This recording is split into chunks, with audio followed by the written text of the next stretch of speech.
सभी के लिए तत्वार सूत्र का आधार बना करके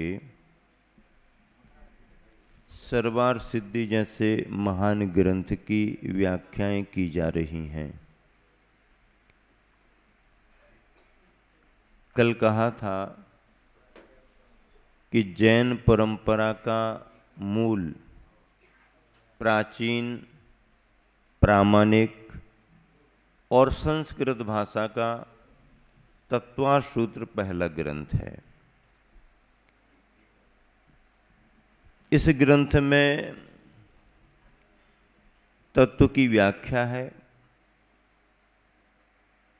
तत्व की विशेषताओं को बतलाया गया है। इसलिए इस ग्रंथ का नाम तत्वार्थ सूत्र रखा। वैसे आचार्य महाराज यदि और छोटा नाम रखना चाहते तो तत्व सूत्र भी रख सकते थे। और छोटा नाम होता, जितना छोटा नाम होता ना, आजकल आप लोगों को भी बच्चों के छोटे नाम अच्छे लगते हैं। हाँ, ग्रंथों में भी, सूत्रों में जितना छोटा हो, तत्व सूत्र भी नाम रखा जा सकता था।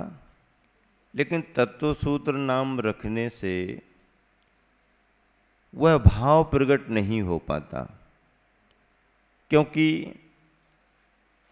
तत्व सात हैं, सातों के नाम आ जाते, पर उन नामों के साथ उनका भाव नहीं जुड़ पाता। उन नामों के साथ उनका भाव जुड़े, इसके लिए अर्थ यानी उसका प्रयोजन अर्थात उसका सार ऐसा सुनिश्चित करने के लिए सूत्र के साथ तत्वार्थ लगाया गया है।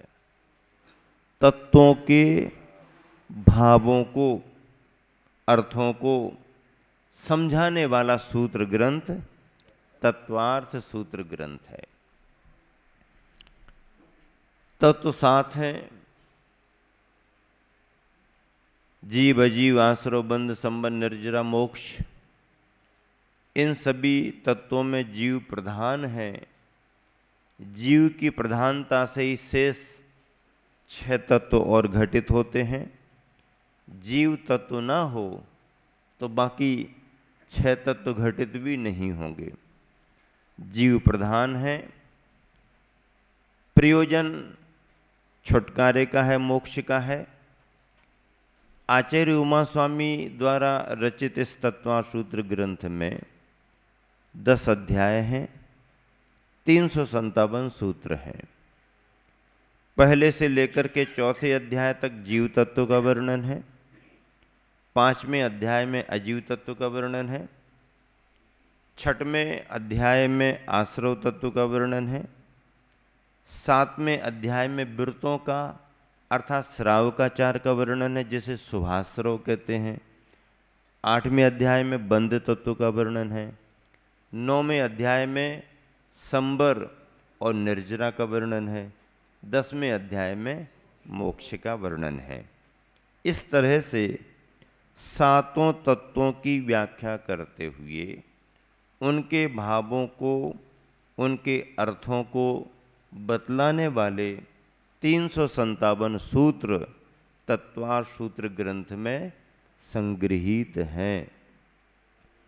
ऐसे तत्वार सूत्र में आज आप सबके सामने 6वें अध्याय की शुरुआत करनी है।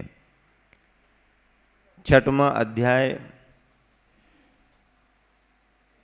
बंध की प्रक्रिया के लिए पूर्व पेटिका का काम करता है, क्योंकि आश्रव न हो तो कर्म का बंध भी नहीं होगा।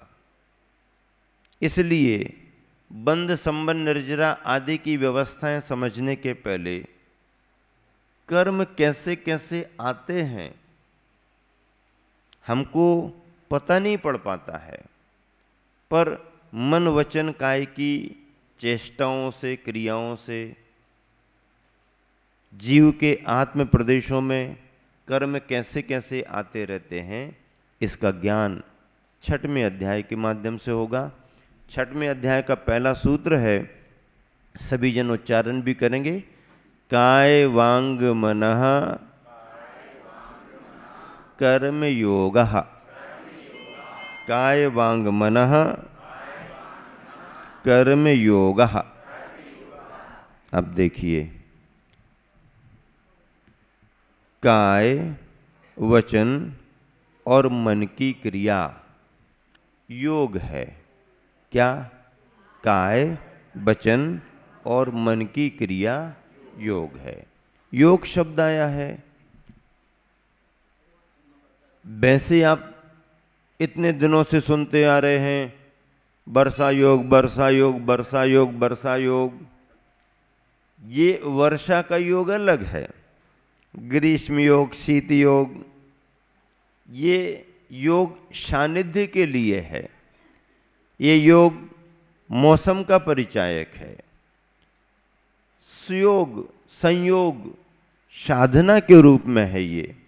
किंतु यहाँ पर जो योग आया है, यह मन, वचन और काय की क्रिया को बतलाने वाला योग है। पहले इसमें से परिभाषाएं पढ़ लें, सरल सी परिभाषाएं हैं। इस सूत्र का सार सर्वार्थ सिद्धि में अपने तरीके से संस्कृत की भाषा को लेकर लिखा, लेकिन इतना यदि पकड़ लिया तो सर्वार्थ सिद्धि का सार पकड़ लिया। मनोयोग क्या? मन के निमित्त से आत्मा के प्रदेशों में जो हलन चलन होता है उसे मनोयोग कहते हैं। मन, मन के निमित्त से। आप मन को जानते हो? यदि हम परिभाषा पूछे कि मन किसे कहते हैं तो क्या बताओगे? मन किसे कहते हैं? मन किसे कहते हैं? जिसके द्वारा हित और अहित का विचार किया जा सके वो मन है। जिसके द्वारा हित और अहित का विचार किया जा सके वो मन है। अथवा जिसके द्वारा अच्छे और बुरे की कल्पना की जा सके, इष्ट अनिष्ट की कल्पना की जा सके। इंद्रियां अपने अपने विषय को पकड़ती हैं, लेकिन पकड़े गए विषय में इष्ट है कि नहीं है, अनिष्ट है कि नहीं है, ये कल्पना कौन करता है? इंद्रियां नहीं करती। जिह्वा पर तुमने कुछ रखा तो जिह्वा का काम है उसका स्वाद बताना, लेकिन ये ठीक नहीं है ये किसने कहा? ये बहुत बढ़िया बनाया है ये किसने कहा? जिह्वा ने नहीं कहा। जिह्वा ने नहीं कहा, ये मन ने कहा। तो मन वो है जो इष्ट और अनिष्ट, अच्छे और बुरे की कल्पना करता है, अथवा हित और अहित का विवेक विचार जिसमें आता है वो मन है। इसलिए सम्यक दर्शन बिना मन वाले को नहीं होता। बिना मन वाले जीव को सम्यक दर्शन नहीं होता, क्योंकि जब तक हित और अहित का विचार वो नहीं करेगा ना, सम्यक दर्शन की भूमिका कैसे बनेगी? इसलिए हित और अहित का विचार मन के माध्यम से होता है। अब इस मन, अपने शरीर में मन की एक रचना है जिसे द्रव्य मन कहा गया। वो मशीन है, वो शरीर का एक पार्ट है, अंग है। द्रव्य मन सभी के शरीर में है, लेकिन आज तक किसी भी डॉक्टर ने, किसी भी वैज्ञानिक ने उसकी रचना को नहीं खोजा।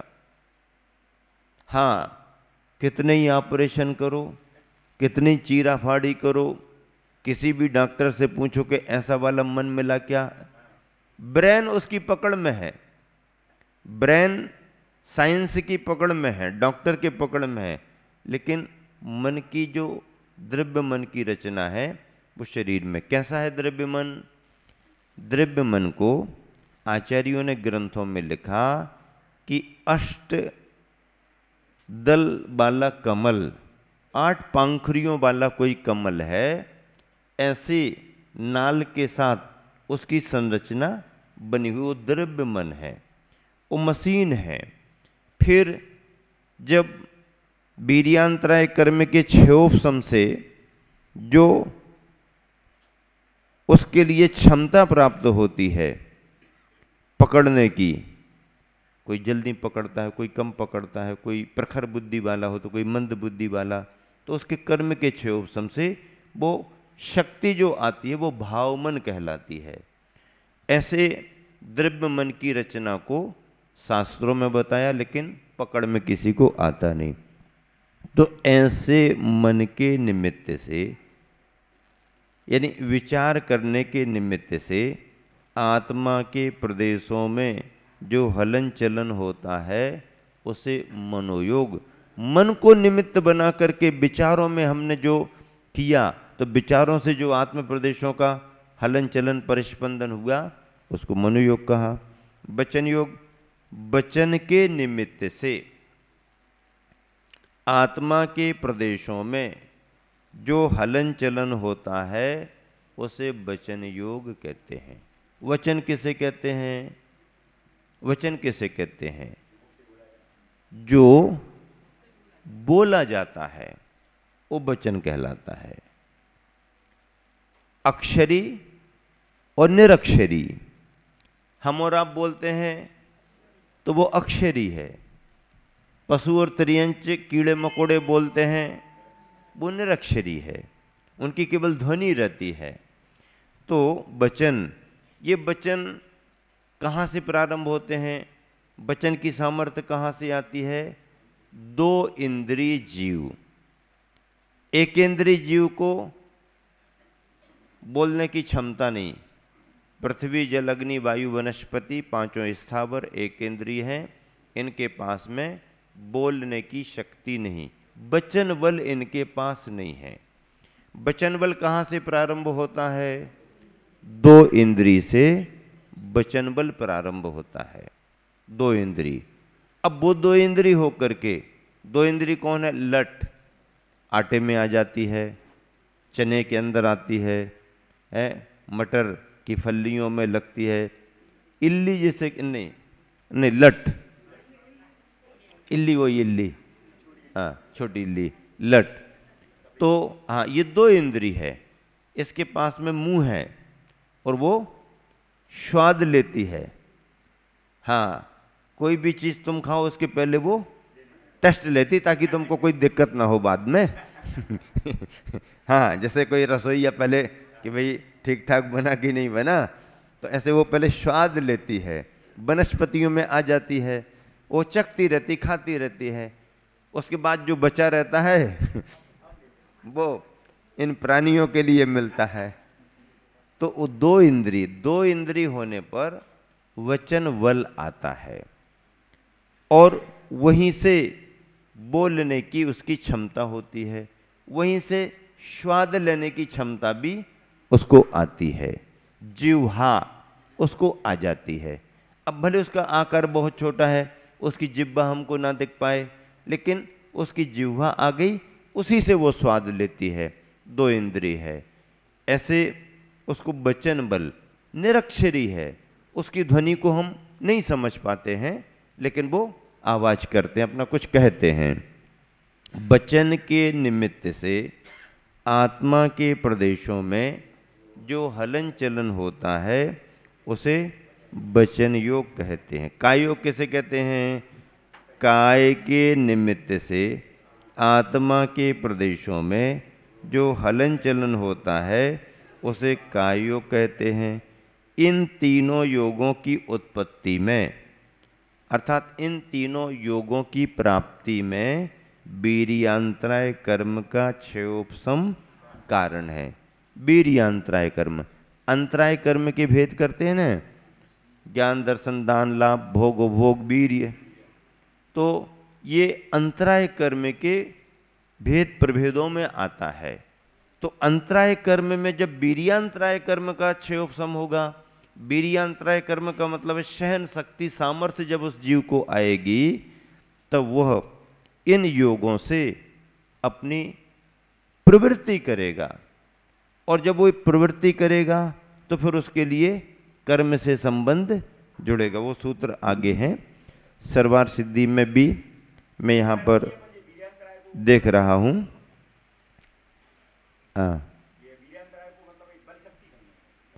हाँ, वीर्यांतराय कर्म यानी जो देखो, शरीर के अंदर जो सामर्थ्य आती है उसको बल कहते हैं।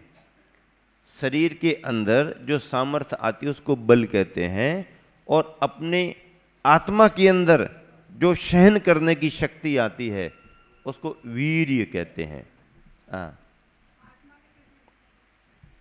आत्मा के प्रदेश असंख्यात होते हैं, प्रत्येक जीव के प्रदेश असंख्यात हैं। असंख्यात में से कोई भी एक कम नहीं होता। निगोद में जीव है तो भी उसको असंख्यात प्रदेश है, मनुष्य है, पशु पक्षी है, उसको भी कर्म मुक्त सिद्ध हो गए हैं, उनके भी असंख्यात ही प्रदेश रहेंगे। ये जीव के प्रदेश असंख्यात किसे कहते हैं? हमारी गणित में काउंटिंग है, वैज्ञानिकों की गणित में काउंटिंग है। इन वैज्ञानिकों की गणित से और ऊपर जाकर के जो हमारी गणित से पकड़ में ना आए, जैन गणित भी 31 अंक प्रमाण जहाँ तक गया है वहाँ तक संख्या है, उसके बाद असंख्य माना जाता है। हाँ, पूर्व कोटि आयु संख्य मानी जाएगी। अब पूर्व कोटि आयु से और ज़्यादा बढ़ गई, पल्ल में चले गए तो पल्ल असंख्य माना जाता है। पूर्व कोटि तक काउंटिंग है, और पूर्व कोटि की आयु में एक समय और जुड़ गया, वो पल्ल में चला गया, पल्ल में चला गया तो पल्ल हमारे गणित में असंख्य माना जाएगा, उसकी हम संख्या नहीं निकाल सकते हैं। इस तरह से यहाँ पर इस सूत्र की व्याख्या की गई। अगला सूत्र है स आश्रवः। स आश्रवः वह 3 प्रकार का योग ही आश्रव है। जो 3 प्रकार के योग की चर्चा की वह ही आश्रव है। आश्रव किसे कहते हैं? कर्मों के आने के द्वार को आश्रव कहते हैं। कर्मों के आने के द्वार को आश्रव कहते हैं। आश्रव आगमन का नाम है। आश्रव किसे कहते हैं? आगमन का नाम है।